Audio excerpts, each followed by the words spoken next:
नमस्कार दोस्तों।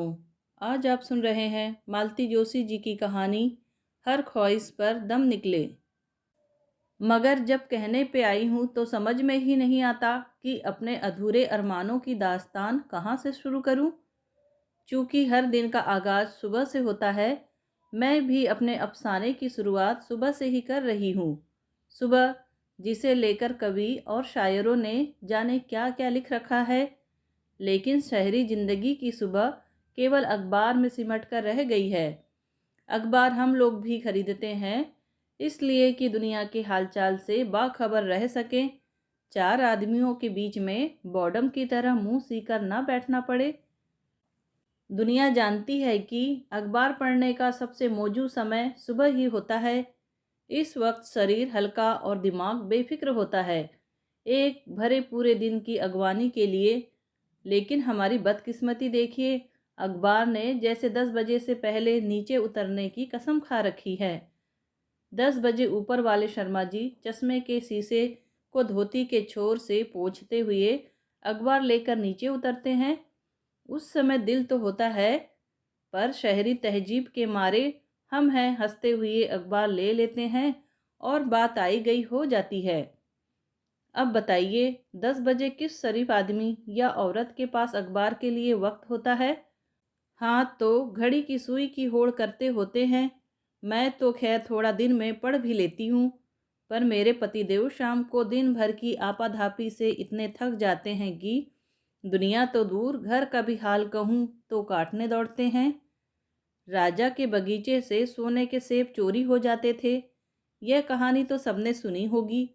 कहानी के चोर की तरह हमें भी अखबार के आने का पता ही नहीं चलता। कई बार अलार्म लगाकर नींद भी खराब की, पर पता नहीं कैसे अखबार ऊपर ही पहुंच जाता था। वैसे दुनिया जहान के हालचाल जानने का एक और नायाब तरीका आज हम लोगों के पास है, वह है रेडियो। आपको जानकर खुशी होगी कि न सिर्फ हमारे पास बल्कि हमारे पड़ोसियों के पास भी रेडियो है। ये सिर्फ अपने सितारों का कसूर है कि हम उसे सुनने से महरूम रह जाते हैं, क्योंकि जिस समय दाईं ओर वाले चोपड़ा साहब न्यूज़ सुनते हैं, उनके बच्चे हमारे यहाँ फरमाइशी नगमे सुनने के लिए जम जाते हैं और उनकी भी दाद देनी पड़ती है। चोपड़ा साहब की हिंदी, अंग्रेजी, उर्दू सभी बुलेटिन सुनते हैं।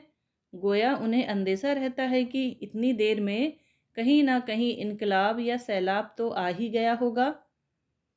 हफ्तों की इंतजारी के बाद जब कोई पसंदीदा ड्रामा रेडियो पर आने को होता है, हम लोग जल्दी से खा पीकर ड्राइंग रूम में इकट्ठे हो जाते हैं। उसी समय सामने वाले मोटक जी की श्रीमती जी दरवाजे पर आ खड़ी होती हैं। एक जमाना हुआ जब वे संगीत सीखती थी। हमारी बदकिस्मती से उनके उस्ताद जी उसी दिन रेडियो पर गाने को होते हैं।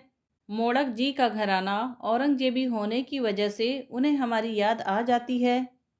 उस्ताद जी तो खैर जैसे भी हैं, पर मिसेस मोड़क दाद ऐसे देती हैं गोया तानसेन के बाद मुल्क में यही एक आवाज़ पैदा हुई है। एक से ढर्रे पर चलने वाली मिडिल क्लास की ज़िंदगी में रंग भरती है। कभी कभार आने वाली चिट्ठियाँ चिट्ठियाँ मेरे यहाँ भी आती हैं, जिसमें आम तौर पर खर्चे की तंगी, तबीयत की नासाजी या नई पीढ़ी की बेहूदगियों का जिक्र रहता है।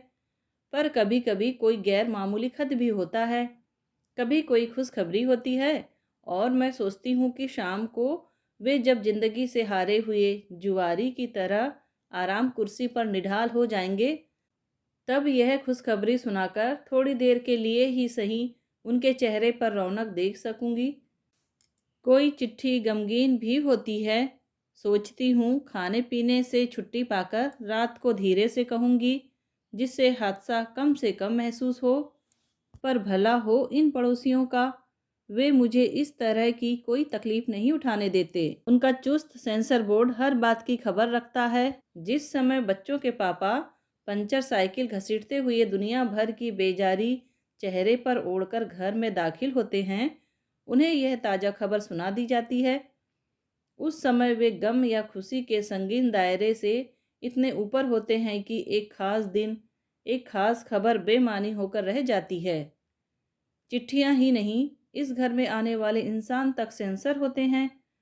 इनके कई दोस्तों ने यह घर ही इसलिए छोड़ दिया कि वे इस प्रेक्षक गैलरी को बर्दाश्त नहीं कर सकते थे। मेरी तमन्नाओं का सबसे दर्दनाक हस्र तब होता है जब हम कोई पिक्चर देखने जाते हैं। बनती कोशिश हम लोग अपना प्रोग्राम चुपचाप ही बनाते हैं, नहीं तो हमारे आदतमंद पड़ोसी अमुक फिल्म वाहियात है, अमुक लचर है, अमुक जरूर देखिए जैसे सुझावों की झड़ी लगा देते हैं। कातिल का नाम बताकर सस्पेंस फिल्मों का खून करना इनके बाएं हाथ का खेल है। सामाजिक फिल्मों की कहानी भी मैं एक्टिंग के सुनाने से ये बाज नहीं आते। हम लाख छुपाएं, पर मुझे दोनों वक्त की रोटी सेकते देख या दूध वाले से ज़्यादा दूध लेते देख पड़ोसी प्रोग्राम को भांप ही लेते हैं। फिर बच्चे हैं जो पापा को मम्मी की साड़ी पर प्रेस करते देख लेते हैं और सारे पास पड़ोस में यह खुशखबरी फैला देते हैं। पड़ोसियों के सुझाव और बच्चों से दामन छुड़ाकर हम जैसे तैसे सड़क पर आ भी जाते हैं तो भी बात बनती नहीं। रास्ते भर बहस करते हुए हम सिनेमा हॉल में दाखिल होते हैं। बहस का विषय पिक्चर का चुनाव होता है और बदकिस्मती से मैं कोई नाम सजेस्ट कर देती हूँ। सिनेमा देखते वक्त पूरे समय मेरा ध्यान हीरोइन के जुड़ों की ओर रहता है, जिन्हें ऊपर वालों की प्रभा मुझसे सीखना चाहती है। राजू को हीरो के स्वेटर की तलाश होती है, जिसकी तारीफ गजोदर रोज करता है। जिस समय वह स्वेटर पर्दे पर आता, मेरा जी करता है राजू की आंखों पर हाथ रख दूं। 3 घंटे बाद बाहर निकलते ही ये बरस पड़ते हैं। वाह, क्या चॉइस है तुम्हारी। मैं चुप करके रह जाती हूँ, क्योंकि चॉइस मेरी नहीं, मिसेस मोडक की होती है। मुंह लटकाए हम लोग लौटते हैं। दरवाजे से ही घिराव शुरू हो जाता है।